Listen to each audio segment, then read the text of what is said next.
Hello everyone, how are you all? I wish आप सब बहुत अच्छे होंगे. I am Mahak Sidhana and welcome to your very own YouTube channel. And आज हम आए हैं आपके लिए एक और टॉपिक के साथ which is levels of management. Class 12th में हम इसका बिजनेस स्टडीज का चैप्टर 1 कर रहे हैं, जिसमें हम आ चुके हैं लेवल्स ऑफ मैनेजमेंट तक. सो अभी तक हम अपनी प्रीवियस वीडियोस में काफी कुछ पढ़ते आए हैं regarding management, it's characteristics and its importance, और उसके we have read about the objectives of management. Now here we are with certain levels of management. अब कई लोगों को ऐसा लगता है कि जो मैनेजमेंट है वो सिर्फ टॉप लेवल पे एग्जिस्ट करती है. दैट मीन्स सिर्फ बड़े बड़े लोग या जो भी हैं कंपनी के या शॉप्स के, सिर्फ वही लोग मैनेजमेंट करते हैं and it is not required for other people. But जैसे कि हमने मैनेजमेंट की डेफिनेशन से स्टार्ट किया था या उसके कैरेक्टरिस्टिक्स में ही पढ़ा था कि मैनेजमेंट इज ऑल परवेसिव. हमने ये अपनी लास्ट वीडियोस में पढ़ा था and I have explained it to you that it is universal. मतलब मैनेजमेंट जो है वो हर एक लेवल पे चाहिए होती है, be it any department, be it any company, small or big, be it any organization, right? So हम इसको एक ऐसे तरीके से समझेंगे कि मैनेजमेंट जो है प्राइमरीली वो 3 लेवल्स में बटी हुई है: top, middle and operational, supervisory management जिसको बोलते हैं हम. सो अगर हम इसको एक चार्ट या डायग्राम के थ्रू पढ़ना चाहें तो हम उसको एक पिरामिड के थ्रू पढ़ सकते हैं. That is, so this would be your top level management. Here will come middle level management and here is the operational level management. तो अगर हम इस डायग्राम के थ्रू समझें तो सबसे पहले तो हमें एक ये चीज समझनी होगी कि इन तीनों के बीच में एक रिलेशन होता है which is accountability and authority. Authority and accountability का रिलेशन levels of management में आता है. Now what is authority and what is accountability? Now suppose authority एक ऐसी चीज है जो आप किसी को एक ऑथराइज, आप उसको एक पावर दे रहे हो कि आपको ये काम करना है, आप उसको लीड कर रहे हो, आप उसको डायरेक्ट कर रहे हो, आप उसको बता रहे हो that this is the task and this is to be done within this time period. तो आप उसको अथॉरिटी दे रहे हो ये काम करने की और आप उसको बता रहे हो कि आपको इतने टाइम में काम कंप्लीट करके देना है.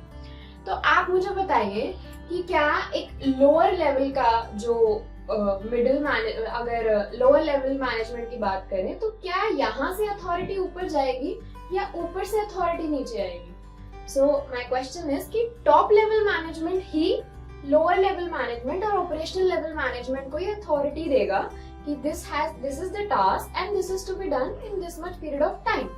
सो अथॉरिटी हमेशा कहाँ से फ्लो करेगी?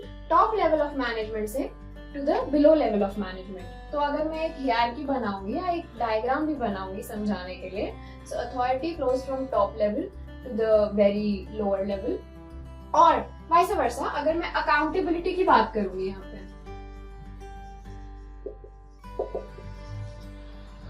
Accountability means answerability. आप किसी को आंसरेबल हो. अगर आपको ये काम करने को दिया गया है तो ऑब्वियसली आप अगले बंदे को आंसरेबल हो कि ये काम क्यों नहीं खत्म हुआ टाइम पे या खत्म हो गया, तो you have to answer that person.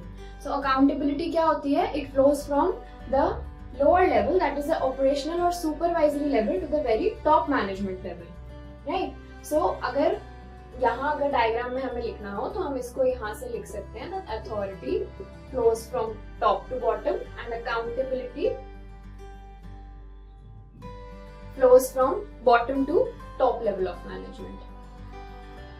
Likewise, अगर इसमें accountability का, if we want examples, supposingly you have arrived at your home late at night from somewhere, so you are answerable to your parents that why were you late, कि आप late क्यों आए. Vice versa, you cannot ask your parents if they have gone somewhere that why were they late, right? So this is how accountability works. Answerability, you are answerable to your parents. Similarly, the lower level of management is answerable to the top level of management, right?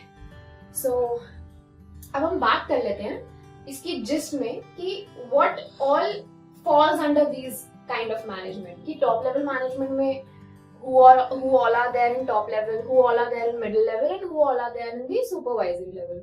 अगर top level management की बात करें तो top level management consists of the people like board of directors of the company, and you can say the chief executive officer, CEO of the company, chief financial officer of the company. So board of directors and ये सब, these are the people who have the authority, जिनके पास authority है, decision making की power है, because they are running the company. So ये top level of management में आते हैं. So definitely the flow is from top to below. So these will come under the top level of management. Moving on to the middle level of management. अब middle level of management में कैसे आ जाएंगे? Who all will be there in middle level? You can generally divide it as different managers, like marketing manager is there, revenue manager is there, sales manager is there. So it is divided. General manager is there. So it is further bifurcated. So the board of directors, you can say, CEO, you can say at the top level, and then there are bifurcations, which is your different managers, and under them also there are further bifurcations जो supervisory level पर आ जाते हैं, foremen, workers, or you can say the people who are actually doing the work or actually completing the task on time. Right? So ये मोटा मोटा this was the gist of what are the levels of management, and इनकी detail में we'll be coming up with another videos. So इसके बारे में हम पढ़ेंगे और कि top level management में इसके क्या importance है और क्या क्या इसकी ज़रूरत होती है, क्या कैसे decisions लिए जाते हैं,